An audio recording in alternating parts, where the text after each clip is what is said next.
दोस्तों, हम में से कई लोग इन्हें कल्लू मामा के नाम से जानते हैं, तो कई लोग जॉली एलएलबी के जज के रूप में इन्हें पहचानते हैं। लेकिन इनका नाम है सौरभ शुक्ला। ये न केवल एक जबरदस्त अभिनेता हैं, बल्कि एक शानदार डायरेक्टर और एक बेहतरीन स्क्रीन राइटर भी हैं।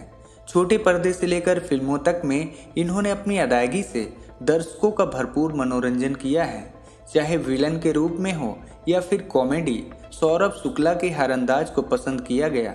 5 मार्च 1963 शत्रुघ्न शुक्ला और जोगमाया शुक्ला के घर इनका जन्म हुआ था। जन्म स्थान था गोरखपुर। इनकी मां जोगमाया भारत की पहली महिला तबला वादक थे। वहीं इनके पिता शत्रुघ्न शुक्ला भी आगरा घराने के गायक थे। सौरभ की उम्र महज 2 वर्ष थी तभी इनके माता पिता गोरखपुर से दिल्ली आ गए थे। दरअसल इनके पिता दिल्ली यूनिवर्सिटी में संगीत विभाग में विभागाध्यक्ष के तौर पर नियुक्त थे। इनकी माता जोगमाया देवी भी दिल्ली यूनिवर्सिटी के संगीत विभाग में प्रोफेसर थीं। बचपन से ही इन्हें कला का माहौल मिला, सो कम उम्र से ही ये कला की तरफ आकर्षित होना शुरू हो गए थे। सौरभ जैसे जैसे बड़े हुए इन्होंने लिखना शुरू कर दिया। ये शुरू में कहानियां लिखते थे, बाद में इन्होंने कविताएं भी लिखना शुरू कर दिए। सौरभ शुक्ला ने दिल्ली यूनिवर्सिटी के खालसा कॉलेज से अपनी पढ़ाई की है। कॉलेज के दिनों से ही इन्होंने नाटक लिखना शुरू कर दिया था और अपने द्वारा लिखे नाटकों का डायरेक्शन भी ये खुद ही किया करते थे। हालांकि इस वक्त तक इन्होंने ये जरा भी नहीं सोचा था कि एक दिन ये एक्टर बनेंगे। दरअसल हुआ कुछ यूँ था कि जब ये अपने कॉलेज के फर्स्ट ईयर में थे तो इन्होंने एक नाटक लिखा था जिसका डायरेक्शन ये खुद ही कर रहे थे। इत्तेफाक से इस नाटक में हिस्सा लेने वाला एक कलाकार उस दिन नहीं आया जिस दिन वो नाटक होना था। मजबूरी में इन्होंने खुद ही उस कलाकार का किरदार निभाया। लेकिन हुआ कुछ यूँ कि इन्होंने वो किरदार बड़े ही शानदार ढंग से निभाया। नाटक खत्म होने के बाद हर किसी ने सौरभ शुक्ला के अभिनय की तारीफ की। दोस्तों की तरफ से मिली इतनी तारीफ ने सौरभ शुक्ला को भविष्य में भी एक्टिंग करते रहने के लिए प्रेरित किया। सौरभ शुक्ला के कई बड़े फैंस भी इस बात से शायद ही वाकिफ होंगे कि अपने स्कूल के दिनों में ये खेल में भी काफ़ी दिलचस्पी रखते थे। बैडमिंटन और टेबल टेनिस में ये अपने स्कूल में चैंपियन थे। वहीं क्रिकेट खेलने का भी इनको बेहद शौक था और सुनील गावस्कर इनके रोल मॉडल हुआ करते थे। ये गावस्कर के ही तरह क्रिकेटर बनना चाहते थे और भारत के लिए क्रिकेट खेलना चाहते थे। लेकिन एक समय में इनको ये एहसास हो गया कि ये क्रिकेट के लिए नहीं बने हैं। कॉलेज में जब सौरभ शुक्ला नाटक की दुनिया से जुड़े और जब इन्होंने एक नाटक में एक्टिंग की तो इसके बाद एक्टिंग करने में ही इन्हें काफ़ी मज़ा आने लगा। इन्होंने कई नाटकों में काम किए। इनके नाटक काफ़ी पसंद भी किए गए। सौरभ शुक्ला ने कोशिश की थी कि इन्हें नेशनल स्कूल ऑफ ड्रामा में दाखिला मिल जाए, लेकिन इनकी कोशिश बेकार रही और इन्हें एनएसडी में दाखिला नहीं मिल सका था। इस बात से ये बेहद दुखी भी थे।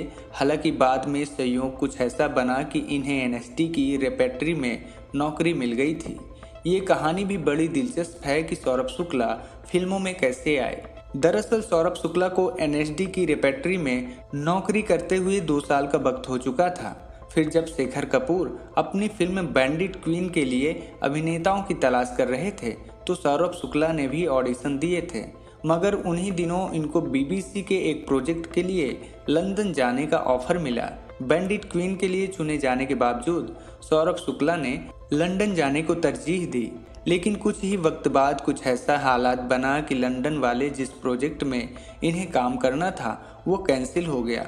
सौरभ को इसका बड़ा अफसोस हुआ क्योंकि अब इनके हाथ में वो फिल्म भी नहीं थी। फिर एक दिन ये एनएसडी में ही एक नाटक कर रहे थे। उस नाटक का पहला सीन सौरभ शुक्ला का ही था और वही उस नाटक के सूत्रधार भी थे। वो नाटक देखने शेखर कपूर भी आए थे। अब तक शेखर कपूर को पता चल चुका था कि सौरभ लंदन नहीं जा रहे हैं। उन्होंने अपने असिस्टेंट तिग्मांशु धुलिया के जरिए सौरभ तक खबर पहुंचाई कि उन्हें बैंडिट क्वीन में एक रोल लिखने के लिए चुन लिया गया है।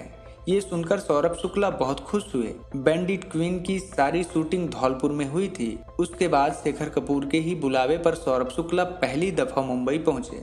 मुंबई पहुंचने के बाद सौरभ शुक्ला की मुलाकात बॉलीवुड के कई दिग्गजों से हुई। उनमें से सबसे प्रमुख थे सुधीर मिश्रा, जो उम्र में सौरभ से काफ़ी बड़े होने के बावजूद भी उनके अच्छे दोस्त बन गए। मुंबई आने के बाद सौरभ ने डायरेक्ट ही एक्टिंग शुरू नहीं की, उन्होंने लेखन में भी अपना हाथ आजमाया। इनका लिखा एक टीवी शो दूरदर्शन पर बेहद मशहूर हुआ जिसका नाम था तहकीकात। इस शो में इन्होंने एक्टिंग भी की और ये इस शो में गोपी चंद बने थे, जो कि शो के लीड कैरेक्टर सैम का असिस्टेंट था। इसके अलावा इन्होंने अपने कैरियर के शुरुआती दौर में जी टीवी पर आने वाले शो 9 मालाबार हिल को भी लिखा। सौरभ शुक्ला ने इस शो में भी एक्टिंग की। इस तरह सौरभ न केवल एक्टिंग बल्कि अपनी राइटिंग के चलते भी मुंबई में मशहूर होने लगे। सौरभ शुक्ला ने दूरदर्शन के बेहद लोकप्रिय शो मुल्ला नसरुद्दीन में भी काम किया और इन्हें बेहद पसंद भी किया गया। इनके कैरियर की दूसरी फिल्म थी इस रात की सुबह नहीं। इस फिल्म में इनके किरदार का नाम था बिलास पांडे। इनका वो किरदार तो बहुत छोटा सा था, लेकिन सिने प्रेमियों को इस बात का अंदाजा जरूर लग चुका था कि ये नया लड़का केवल धारावाहिक में ही नहीं बल्कि फिल्मों में भी जबरदस्त एक्टिंग कर सकता है। इसके बाद ये नजर आए साल 1998 में रिलीज हुई फिल्म करीब में। इस फिल्म में ये बॉबी देओल के पिता के किरदार में थे। फिर जख्म फिल्म में ये गुरदयाल के किरदार में दिखे, जो कि एक बहुत ही मजबूत किरदार था। लेकिन बतौर एक्टर सौरभ शुक्ला को लोकप्रियता मिली फिल्म सत्या में इनके निभाए कल्लू मामा के किरदार से। इस फिल्म के साथ खास बात यह भी है कि इसके स्क्रीन राइटर भी खुद सौरभ शुक्ला ही थे। इसके बाद तो बतौर अभिनेता इन्होंने एक से बढ़कर एक फिल्मों में काम किए, जैसे ताल, अर्जुन पंडित, नायक, लगे रहो मुन्ना भाई, मोहल्ला अस्सी, पीके और बाला जैसी कई फिल्में हैं। इनके कैरियर का अभी तक का सबसे यादगार किरदार माना जाता है फिल्म जॉली एलएलबी में इनके द्वारा निभाया गया जस त्रिपाठी का किरदार। इस रोल के लिए इन्हें नेशनल फिल्म अवार्ड से भी सम्मानित किया गया। बतौर लेखक इन्होंने सत्या, दिल पे मत ले यार, रघु रोमियो, कलकत्ता मेल, मुद्दा, मिथ्या, एसिड फैक्ट्री, रात गई बात गई, ऊंट पटांग, पप्पू कांड डांसशाला और फैंटसो सहित कुल 15 फिल्में लिखी। अपनी लिखी इन 15 फिल्मों में से इन्होंने मुद्दा, चेहरा, रात गई बात गई, IM24 और पप्पू कांट डांसशाला फिल्म का निर्देशन भी किए। सौरभ शुक्ला के निजी जीवन के बारे में बात करें तो इन्होंने बर्नाली राय शुक्ला से शादी की है। इनकी पत्नी भी एक अच्छी लेखिका और डायरेक्टर हैं। सौरभ शुक्ला आज भी हिंदी सिने जगत में अपना लोहा मनवा रहे हैं। तो दोस्तों, ये थी बॉलीवुड के जज साहब यानी सौरभ शुक्ला की कहानी। मिलते हैं फिर एक स्टोरी के साथ। नमस्कार।